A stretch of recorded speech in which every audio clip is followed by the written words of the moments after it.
There was a race against time in 2004 to get Sakir ready for its Grand Prix debut. But today, the only race is where it matters, right on track. Welcome to the Bahrain Grand Prix. We'll be racing around 3.36 miles of the magnificent Bahrain International Circuit today. Keep an eye out for drivers locking the front left down into the tricky braking zone of turn 10.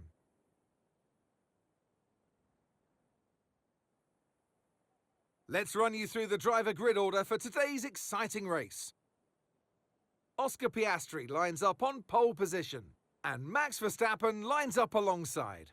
Moving on to the rest of the grid, we have Sainz, Leclerc, Perez, Norris, Tsunoda, Stroll, Ricciardo, Russell, Hamilton, Fernando Alonso, Hülkenberg, Ocon, Joe, Gasly, Sargent, Magnussen, Bottas, and Alex Albon picks up the last spot on the grid.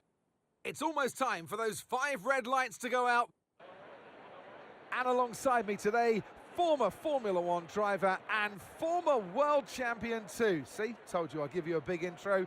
Anthony Davidson, hello. I know what we've got to do before the start of today's race, but what about our driver?